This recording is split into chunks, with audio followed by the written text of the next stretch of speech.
Okay, everyone, we're going to continue our conversation on global events in 2026.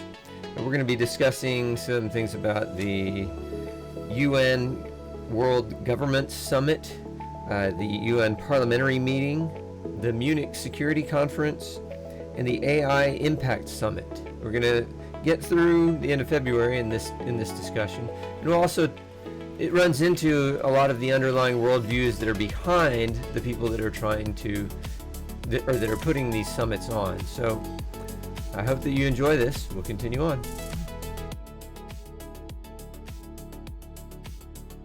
Well, why don't we go on and move on to the next event that we have here on it's actually a parallel event, or at the same time. You had the World Government Summit in Dubai. Correct. Yes, the World Government Summit has been in operation since 2013. It's in Dubai. It is basically like the World Economic Forum. It's a convergence of world leaders, heads of major technology companies, economists, bankers, converging to take a look at what are the next roads that we need to take to bring about better governance at the national and even at the local level, but particularly the national level. And how can this all align with major global narratives like the Sustainable Development Goals, or like climate change, or now AI. AI is a huge conversation piece and has been for quite some time at the World Government Summit. Transhumanist themes definitely emerge at the World Government Summit and have been there for really quite some time, as they take a look at how technology becomes a very important tool, a critical tool, especially digital technologies, in how we now begin to understand management, governance, from the top down, right down to the local. So it's important to keep in mind that this event is taking place simply because it reflects, again, this convergence point of international politics, worldview, even technology. That's interesting. A convergence point of international politics, worldview, and technology. Yes. It's something really worth thinking about, because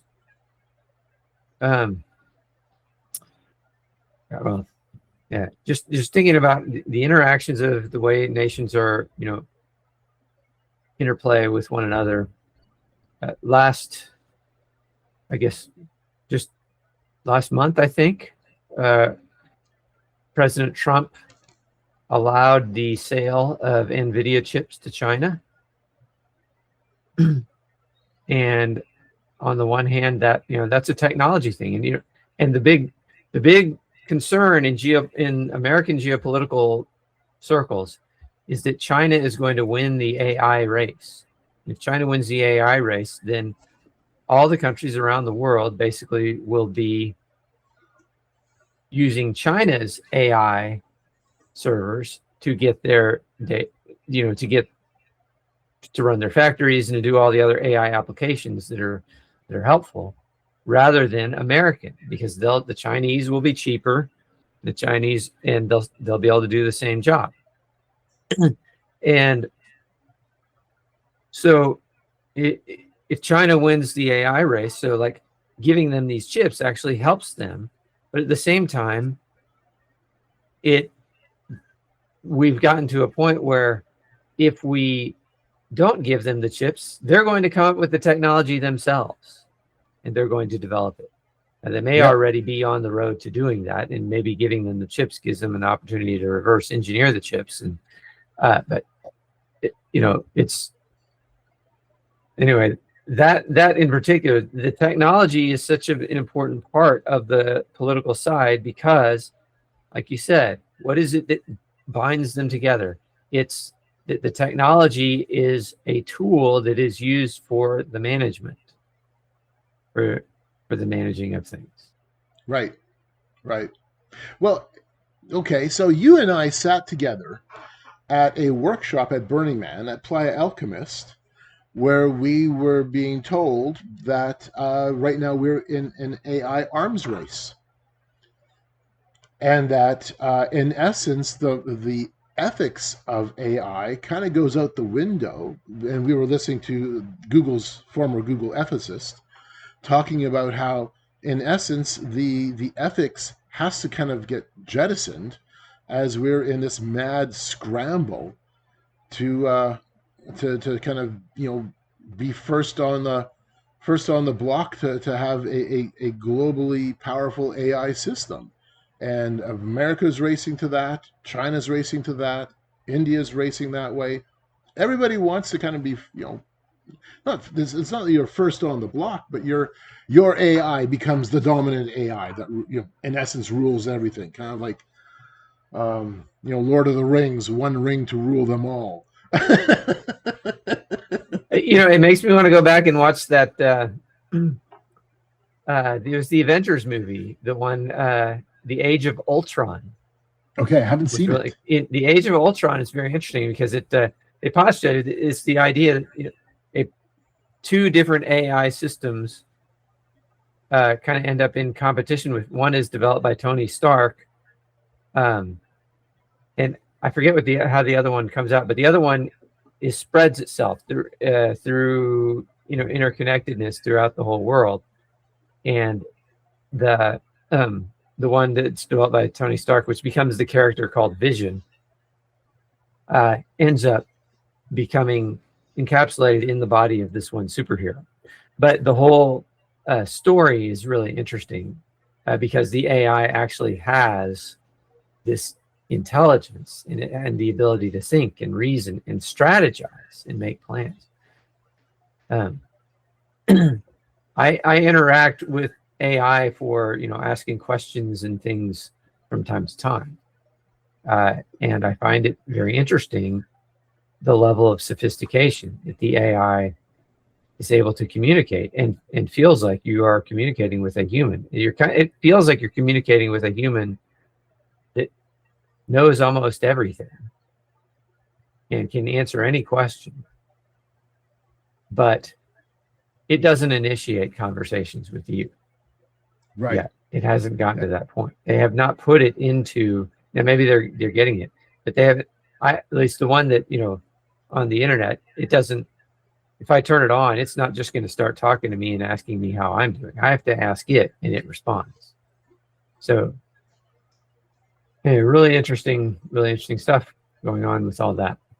So, Absolutely. Okay. Let's see. One thing that. Okay, the next thing that's on the agenda is the Munich Security Conference. Yes. Okay, so the Munich Security Conference it's focused on security. It's the one where last year J.D. Vance went when the Trump administration was had just been inaugurated, and he went there and he talked about Europe stifling free speech, and the European leaders really were irritated at him for that in quite a bad way. One of the things that stood out to me at that one was I saw this convergence that you talk about, this sense of how all these things come together, and it's all about security. It's about particularly Russia, but a lot about China, and about the breakdown. Ultimately, their view historically of security has been the preservation of the international liberal world order. There's the post World War II in the finance realm. It's the Bretton Woods system, and it's the United Nations system. It's the Atlantic Charter. It's all these things that nations come together and cooperate in order to and choose not to go to war. And ultimately, what held it together is the United States military, of course, in cooperation with allies. And then, for a long time we had the Cold War, but the Cold War ended in the 1990s. So it's built on the idea that the world is secure if that order is secure. If that order can continue to exist, can continue to have strength, then the world is secure because people aren't going to go to war. But it'll be really interesting watching that one this time, because for all intents and purposes, that world order no longer exists. Right. Yeah, China supporting, materially supporting Russia's war against Ukraine for going on 3 years now, and almost 4. It'll be almost 4 years, is a clear indication that the liberal world order has failed in its ability. It no longer has the power to enforce these things. The sanctions that they all thought were going to collapse Russia's economy have failed to collapse Russia's economy. In global finance, when China opened the Shanghai Gold Exchange, and there was a Chinese official I was reading just recently, I can't remember which one it was, he said, he's talking about how right now the way the gold market is working is gold is being bought at a discount in the West and being held at value in the East. So basically something like that, as long as they are using the derivatives contracts to suppress the price of gold below what it actually should be valued at, it enables China and other countries in the East to buy gold at cheap prices and to bring it and to take it back over there. And you can see, although the West has started to notice this, but you can see that there's been massive gold outflows over the last really 10 years from East to West. So, but how much they'll talk about global finance at the Munich Security Conference, I don't know. I think they will be primarily focused on different ways to counter continued Russian aggression. Europe is very concerned right now that Europe is their next target. And so that one will be interesting to watch. Yes, and it demonstrates that we have entered a multipolar phase. We have. I mean, the Bretton Woods institutions haven't gone away. They still have relevance. But now we also have these contenders, these alternatives that have popped up with BRICS and the Shanghai Cooperation Council. We've got these alternatives that are also taking place. And at the same time, with the Trump administration, it's been a sense of we're doing it our own way. We're doing it differently. With to some extent, more of a regional focus. And that really kind of came out with the latest national security strategy document, recognizing the importance of a hemispheric approach. So all of a sudden, the landscape has shifted, the chessboard has shifted, and it doesn't take away the power or influence of one or the other. It demonstrates that now we have multiple interests in a form of competition with overlap. That's the other part that makes it complex. So on the one hand, the Bretton Woods institutions don't have the same they have the same validity. They don't have the same anchoring the way they used to, specifically the United Nations. China sets up its own system or is in the process of doing that with BRICS.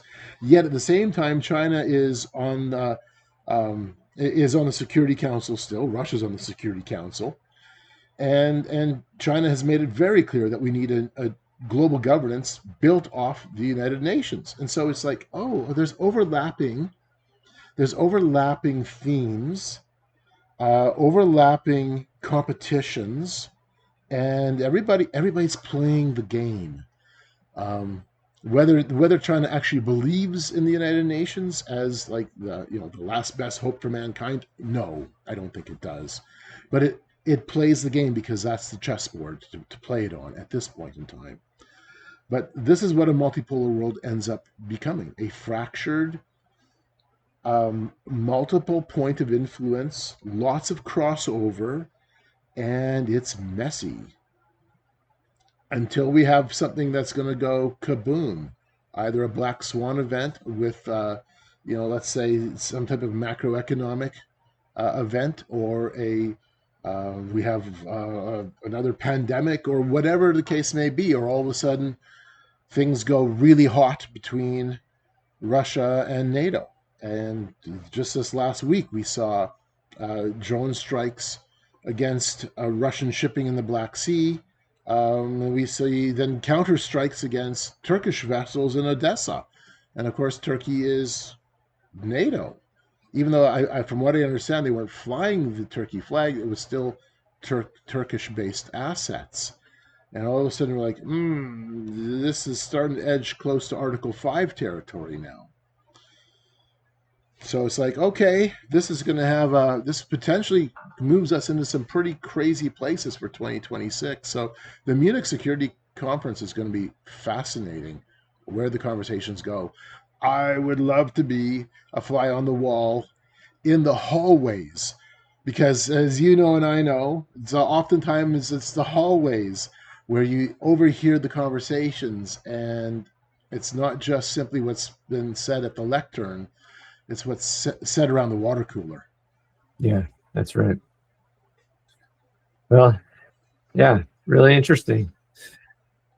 All right, let's keep going here. We have, what do you have next on the agenda?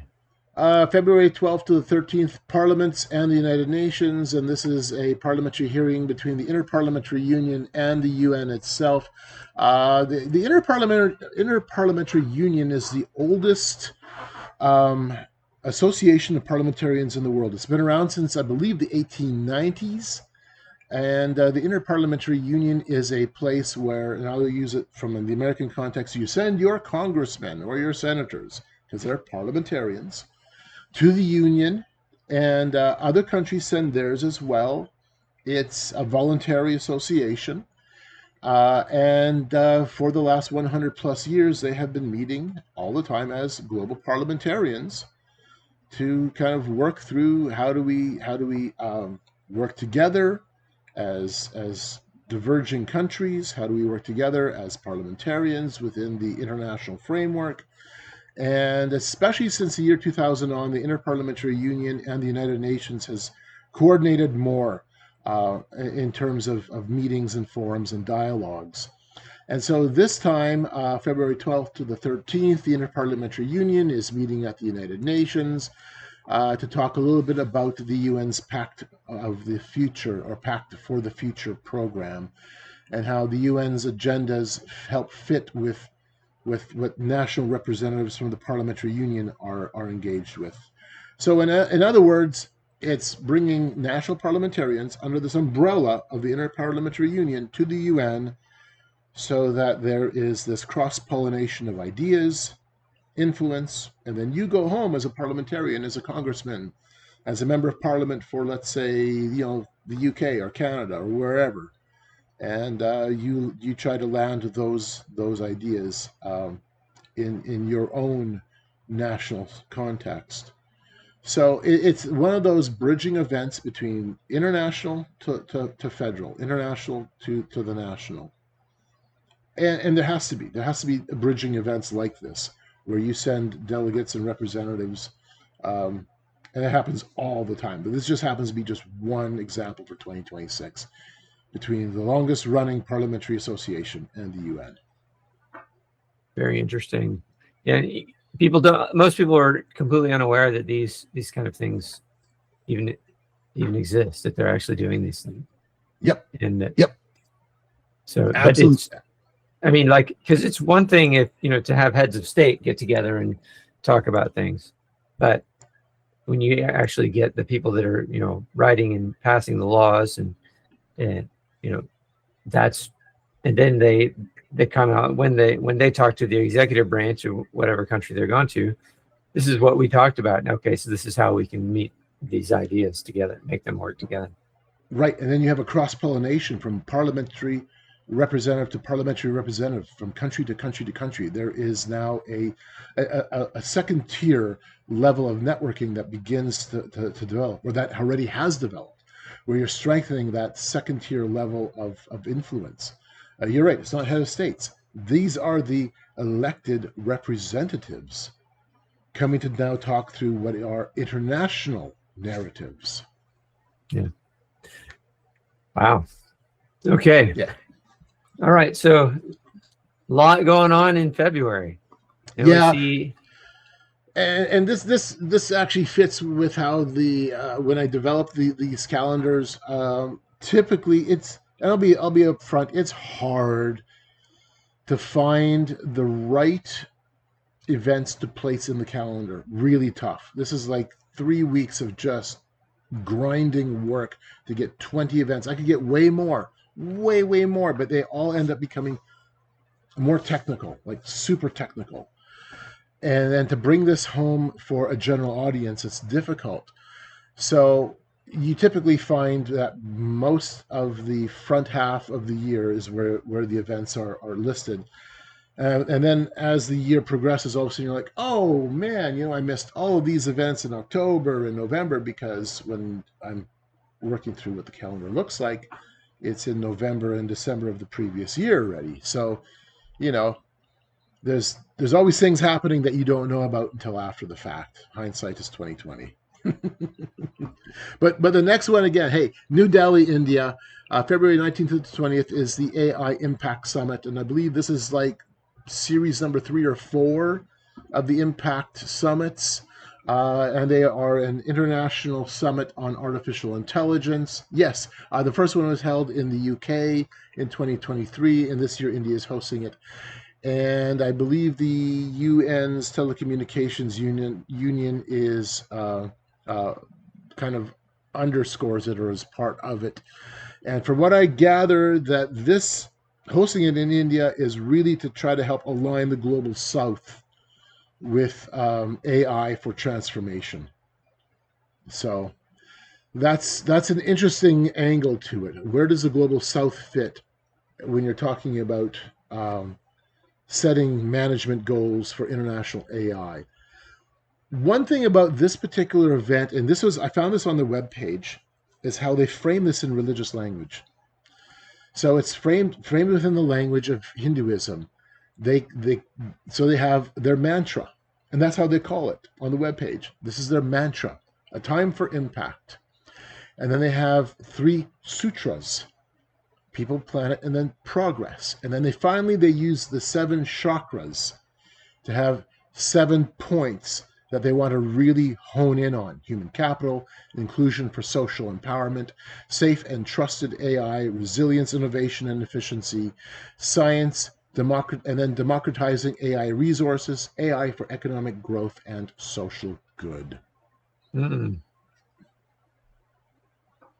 Yeah, so fascinating language. Hey, it's like, again, using the C word, the convergence word, AI and these spiritual concepts based out of the Hindu worldview.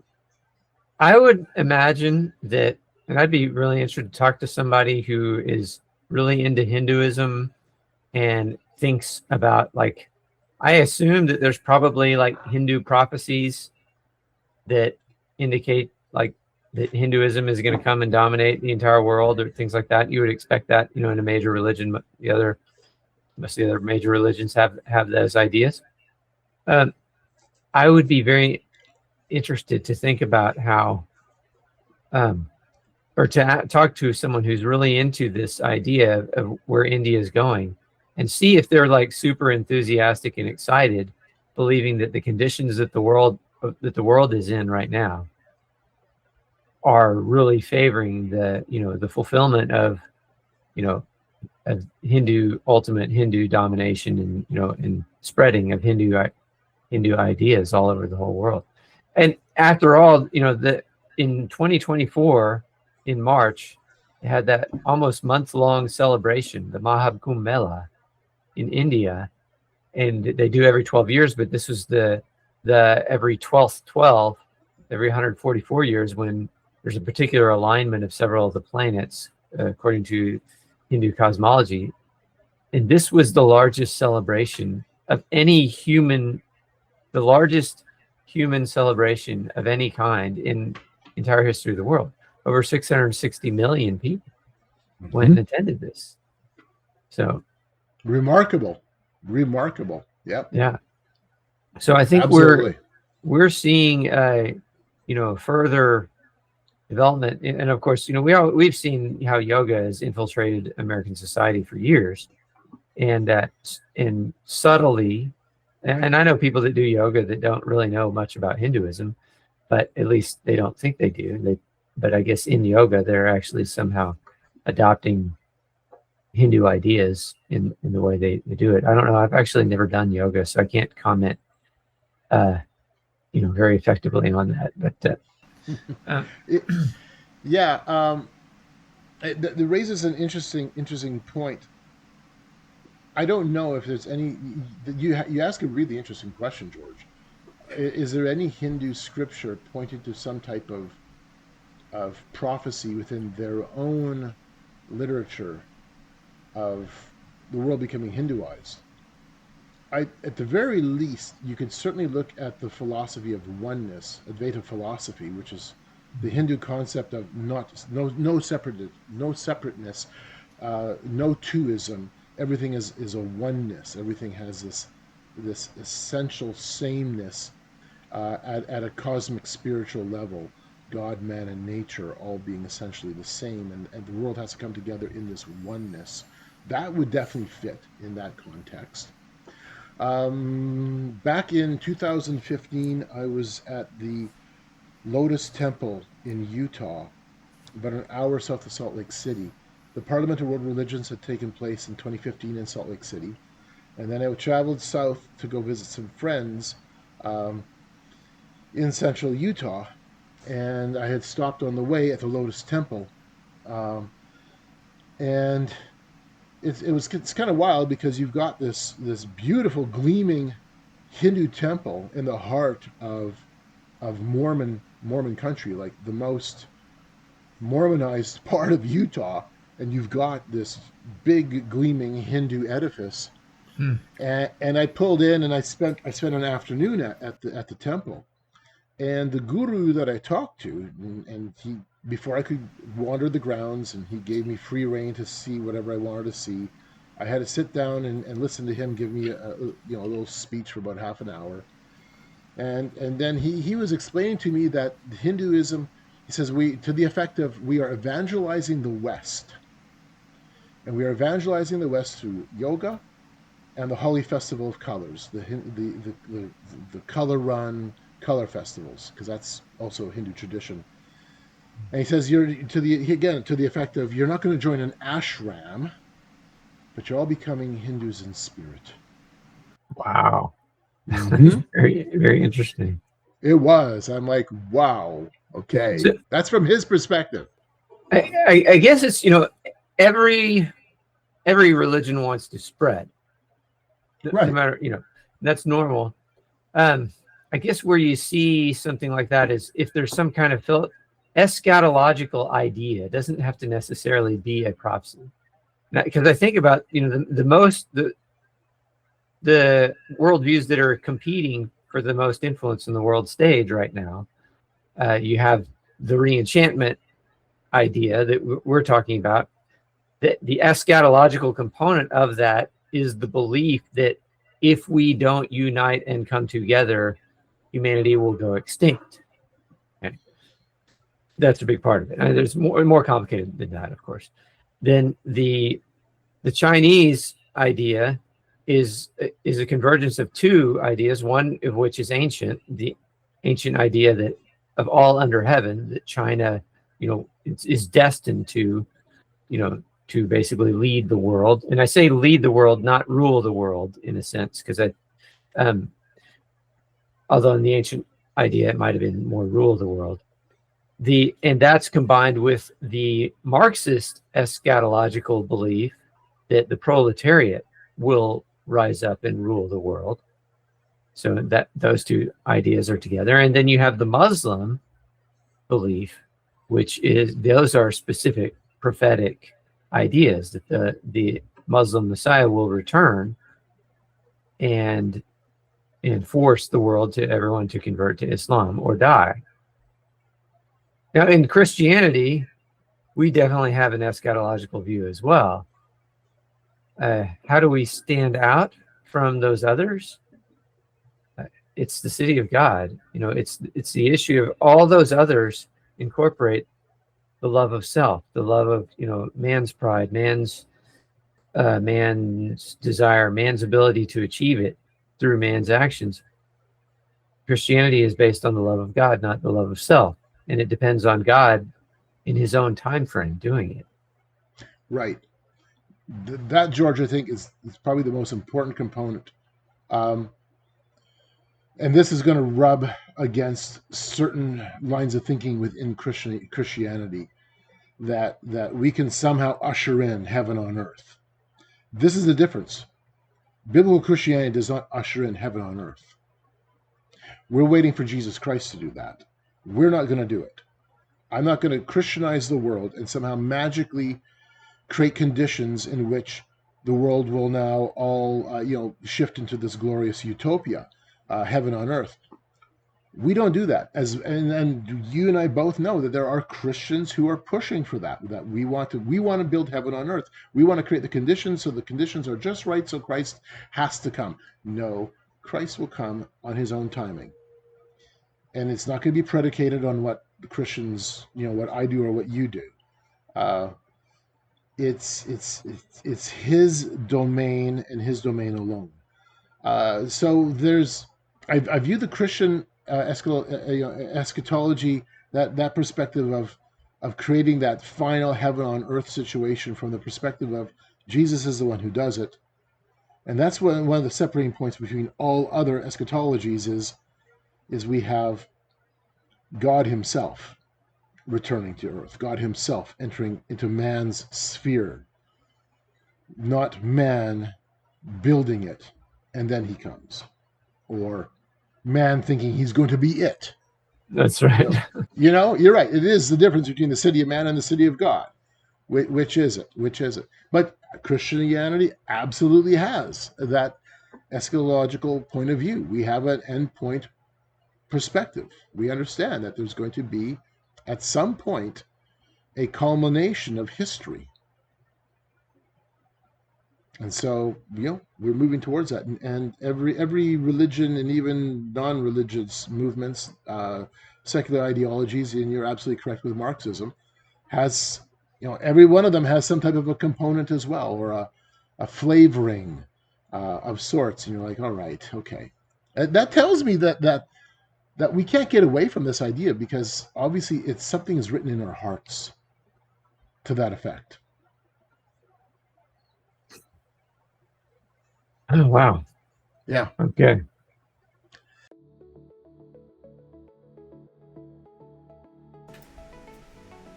Well, we're going to pause for now. I certainly hope that you are enjoying the global events calendar discussion that we're going through and the underlying worldviews. We're going to have 2 more sessions of this in the coming weeks. May also be posting some other things.